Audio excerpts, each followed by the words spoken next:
भगवान शंकर शिव के मस्तक पर, पिंडी पर, शिवलिंग पर धतूरा पहली बार चढ़ाया गया तो फुलेरा दूज का दिन था। इसलिए शिव महापुराण की कथा कहती है जिस दिन कोई मुहूर्त नहीं हो, कोई काम नहीं हो, उस दिन केवल फुलेरा दूज के दिन आप किसी भी दुकान का, व्यापार का, व्यवसाय का, जन्म का, आदि का कोई भी मुहूर्त कर लो, वो कभी ठप नहीं हो सकता, वो बढ़कर ही चलेगा।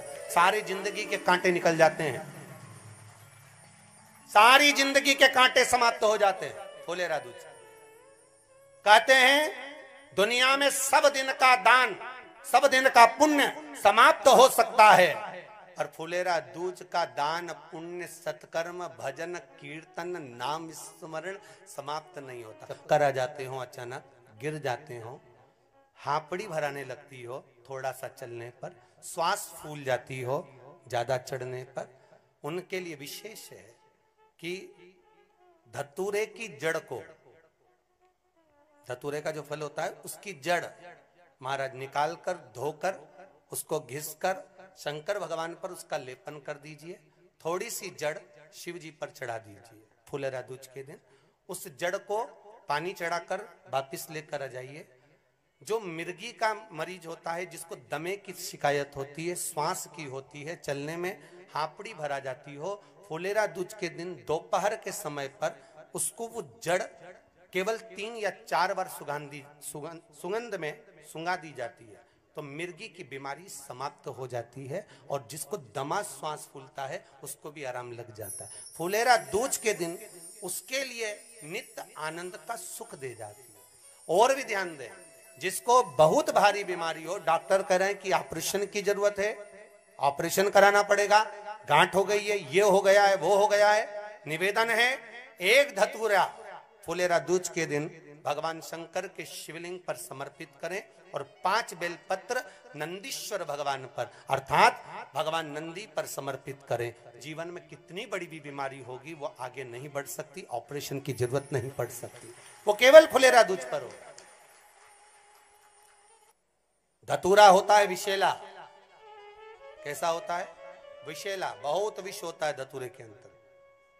पर महाराज भगवान शिव को वो समर्पित किया जाता है जैसे पार्वती जी को लगा, जब कोई साथ नहीं दे रहा, पार्वती जी को लगा जब कहीं से सुख का अनुभव नहीं हो रहा, आनंद का अनुभव नहीं हो रहा, पार्वती जी ले गई धतूरा, पार्वती मैया ले गई उस बेलपत्र को शिव को। और प्रयास करना, अगर दुख है तो एक धतूरा समर्पित कर कर 1 लोटा पानी अवश्य समर्पित कर।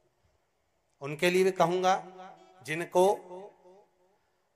शरीर में दाद हो जाती है, खाज हो जाती है, या खुजलियों का क्रम हो जाता है, उनके लिए भी महाराज धतूरे का पानी, धतूरा 1 लोटे में डाल दो, पानी रख दो उसमें, उसके अंदर थोड़ा सा चंदन डालकर वो पानी शिव जी को समर्पित कर दो।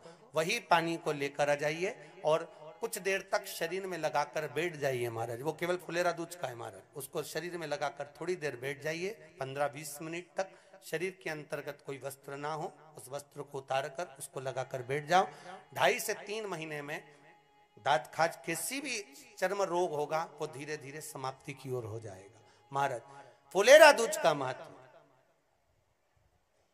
शास्त्र कहता है, भले इसको छुपाकर रखा गया हो शास्त्रों के अनुसार, पर इसकी महत्वता, जो दुकान, जो व्यापार, जो व्यवसाय, और पहले भी आपको कहा, मान लो आप शिवरात्रि के दिन रात को भगवान शंकर को धतूरा चढ़ाते हो व्यापार व्यवसाय के लिए, और वो धतूरा आप शिवरात्रि के दिन सुबह 4 बजे से पहले नहीं बांध सकते, तो उस धतूरे को फुलेरा दूज के दिन लाल वस्त्र में बांधकर अपने व्यापार वाली जगह पर बांध दो। जीवन में कभी व्यापार नीचे नहीं जाएगा, बढ़ता ही चला जाएगा।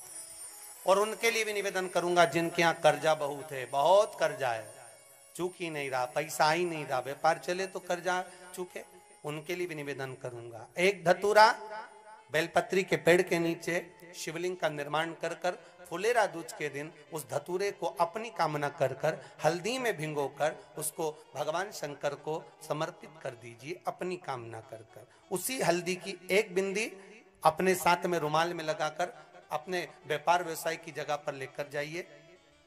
कर्जा धीरे धीरे धीरे धीरे जब चूकेगा, जब लक्ष्मी आएगी तो लक्ष्मी की वृद्धि भी वो करता। महाराज ये फुलेरा दूज के उपाय। जिस दिन मां जगज्जननी जगदम्बा अंबा स्वयं भगवान शंकर को मौन होकर देख कर विलापित होती हैं, नैनों से नीर बहता है, शिव को हुआ क्या, शंकर को क्या हुआ है, योगरदानी को हुआ क्या।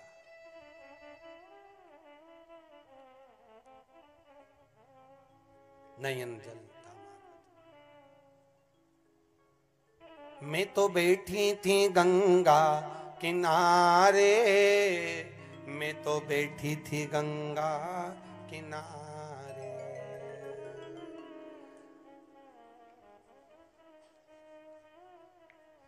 ऐसा धक्का दिया ओ भोलेनाथ, दिल तुझको दिया ओ भोले।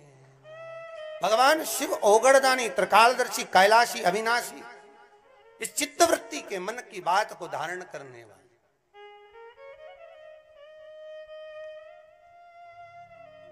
जिन लड़का और लड़की का विवाह नहीं हो रहा है,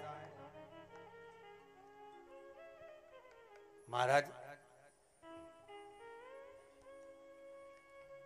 विवाह के लिए बहुत परेशान हो गए, उनके लिए भी 5 बेलपत्र, 1 धतूरा, 5 शमी पत्र अशोक सुंदरी वाले स्थान पर, चाहे मंगल हो, चाहे राहु हो, चाहे केतु हो, सारे ग्रह भले अनुकूल है नहीं है, प्रतिकूल है नहीं है, वो अपने अनुसार उसको लेकर शमी पत्र, बेलपत्र और धतूरा हाथ की हथेली में रखकर, जिसका मंगल विवाह नहीं हो रहा, बहुत कष्टप्रद है, हाथ में रखकर अशोक सुंदरी, अशोक सुंदरी का स्थान सबको मालूम है ना, भगवान शंकर की जलाधारी पर शिवलिंग, पार्वती जी का हस्त कमल, जहां से चरण जल नीचे जाता है, राइट भाग गणेश जी का स्थान, लेफ्ट भाग कार्तिकेय का स्थान, जलाशय में से, जलाधारी में से जो जल नीचे गिरता है बूंद बूंद, वो शंकर भगवान की 5 लड़कियां, जया, विषहरा, शामरीवारी, दो तली और देव, शंकर जी की 1 लड़की और अशोक सुंदरी 6ठे नंबर की, उसका स्थान, इन पानी जो जाता है उसके बीच में जो मोटी सी लाइन होती है, उस मोटी सी लाइन पर जो स्थान है वो अशोक सुंदरी का स्थान है। किसका स्थान है? अशोक सुंदरी।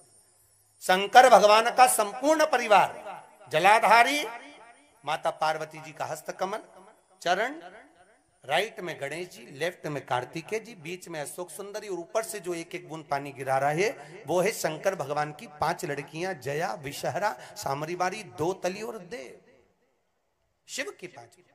तो जिनका विवाह नहीं हो रहा, अशोक सुंदरी वाली जगह पर हाथ में लेकर वो धतूरे के साथ शमी पत्र, बेलपत्र समर्पित करें और बाबा से निवेदन करें, बाबा आपकी कामना पूर्ण, फुलेरा दूज करें। अशोक सुंदरी पर जो धतूरा चढ़ता है, वैसे तो अशोक सुंदरी पर धतूरा बहुत कम चढ़ता है, केवल एक फुलेरा दूज का दिन ही ऐसा होता है जिस दिन अशोक सुंदरी वाली जगह पर धतूरा चढ़ता है, अशोक सुंदरी वाली।